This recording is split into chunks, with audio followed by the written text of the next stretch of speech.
Everyone knows what Call of Duty is. It's one of the biggest and best-selling video game franchises out there, right under Nintendo's Mario. And when Call of Duty 4 Modern Warfare released, it completely revolutionized the series, blew it out of the water, and made Call of Duty a household name. And every game wanted to be like Call of Duty during this time. It's a series so massive that it's had a release every year since it debuted in 2003. And if there's one thing Activision is good at, besides milking a series to death, it's ruining its talented studios and forcing them to make Call of Duty games till the end of time. So I figured, why not look at these developers Activision has working on Call of Duty and how each one was forced onto this path. I mean, have you ever looked at a recent Call of Duty game and see just how many studios worked on that one game? It's not uncommon to have a main developer and other studios assisting, but for Call of Duty, it's just insane. With this being a yearly series, all these developers have to work together to ship the product out. A developer like Infinity Ward may be working on their next Call of Duty game, but they're also assisting another studio with their Call of Duty game. And I can only imagine that Call of Duty fatigue set in many years ago. Now, before we continue, if you enjoy content like this and content not like this, consider liking and subscribing for more. Of course, in this discussion, we have to start off with Infinity Ward, the original developer for Call of Duty. And ever since 2003, Call of Duty are the only games they have ever made. There is, however, at least one point in their history that we know of where Infinity Ward was going to try something new. This would split the team in two. One would focus on another Call of Duty set in World War II, while the other was playing a first-person shooter set in the future, which was going to be their Halo killer. Neither of these games ended up happening, and instead Infinity Ward realized that having the team split in two made them weaker, and thus they would make Call of Duty 4 Modern Warfare. While this was their choice, it's still a shame we'll never quite know what Infinity Ward is possible of outside of Call of Duty. Treyarch, on the other hand, did have quite the history before and during their early years on Call of Duty. Most notably, they were known for developing the trilogy of Tobey Maguire Spider-Man video games, as well as Ultimate Spider-Man and Spider-Man Web of Shadows. And this was all due to Spider-Man 2, which was regarded as one of the best Spider-Man games ever thanks to its innovative web-swinging mechanic, at least until 2018's Insomniac Spider-Man game. In 2005, Treyarch would develop their first Call of Duty game, the console-exclusive Call of Duty 2 Big Red 1. Then, in 2006, while Infinity Ward was busy with Call of Duty 4 Modern Warfare, Treyarch was given the task of developing Call of Duty 3 in only 8 months, which probably says a lot about Activision needing a Call of Duty game every year. It would release for almost every next-gen and last-gen console at the time, but would be the first main entry in the series not to hit PC. 2008, however, would seal the deal for Treyarch as they released the successful Call of Duty World at War, a game that's since been a favorite among fans.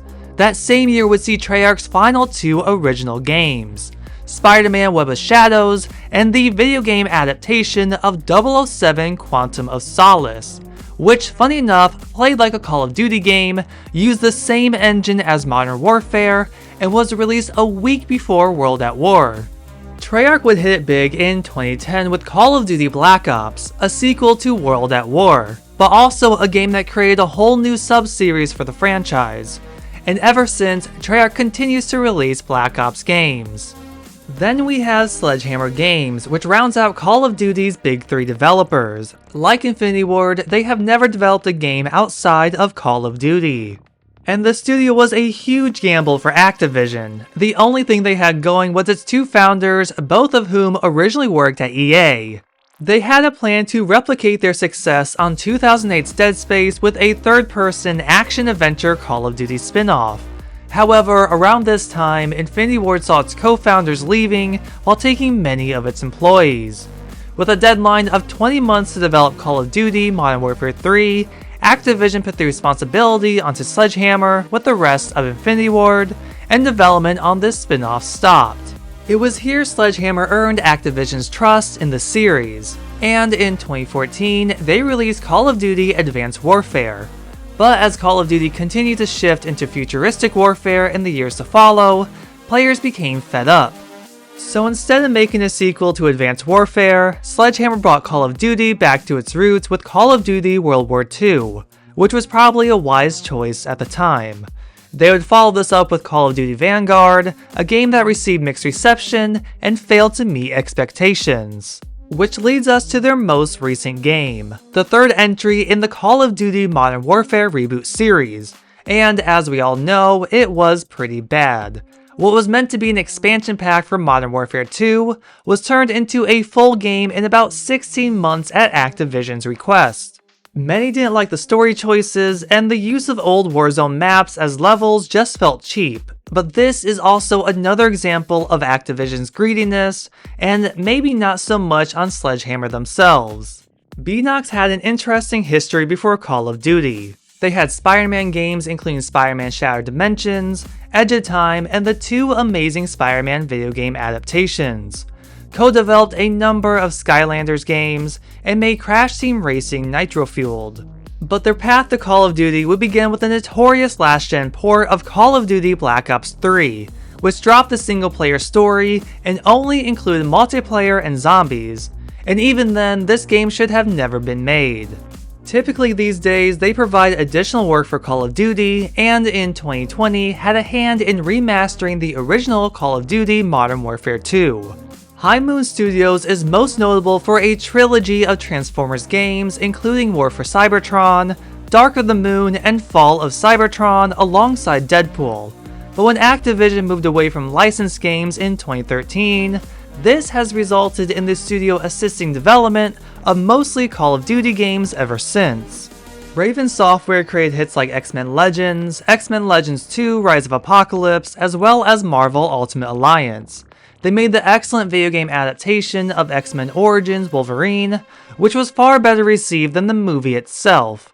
There's also 2009's Wolfenstein, and then their last original game, 2010's Singularity. And when it came to Singularity, it had issues in development, was delayed a number of times, and layoffs happened at the studio. Since Call of Duty Black Ops, Raven has been assisting in development and focusing on various multiplayer and zombie modes. They also remastered Call of Duty 4 Modern Warfare in 2016, and it's the best it's ever looked. Growing up, Vicarious Visions has some of the best handheld ports anyone could play. This was a studio that clearly had passion in what they did, and this translated into their more recent games of Crash Bandicoot Insane Trilogy and Tony Hawk's Pro Skater 1 and 2. And during this, Vicarious Visions spent some time on a few Call of Duty games like Infinite Warfare. However, their history with Call of Duty goes all the way back to 2008 and a canceled game called Call of Duty Roman Wars, which would have taken the series into a completely new time that the series has never seen. And maybe it was best Vicarious Visions didn't get to develop Roman Wars, otherwise they probably would have ended up like Treyarch. So while Vicarious Visions was able to avoid jumping onto the never-ending Call of Duty train, Activision put them on a different path. Decades of crafting some of the best games gone as they were swallowed up into Blizzard Entertainment and renamed to Blizzard Albany. Neversoft was a huge loss for Activision. They were probably best known for the Tony Hawk series. That original 1998 game popularized not only skateboarding games, but also ushered in so many other arcade-like sports games, such as EA's SSX. After Activision acquired the Guitar Hero series, they would switch Neversoft over from Tony Hawk onto Guitar Hero 3 Legends of Rock, all the way to Guitar Hero Warriors of Rock. At that point, music rhythm games were dying, Guitar Hero wasn't selling as well, and Activision had Neversoft assisting with Modern Warfare 3, Ghosts, and Advanced Warfare. In 2013, Neversoft was developing their own Call of Duty game called Call of Duty Future Warfare. This was never released, and halfway through 2014, Neversoft merged with Infinity Ward and was no more. Unlike the rest of these developers, Toys for Bob has had a different outcome. They were known for the Skylanders series, which used Spyro to bring people in. They would sort of later rectify this with the excellent Spyro Reignited trilogy, and this led to Crash Bandicoot 4 It's About Time and Crash Team Rumble.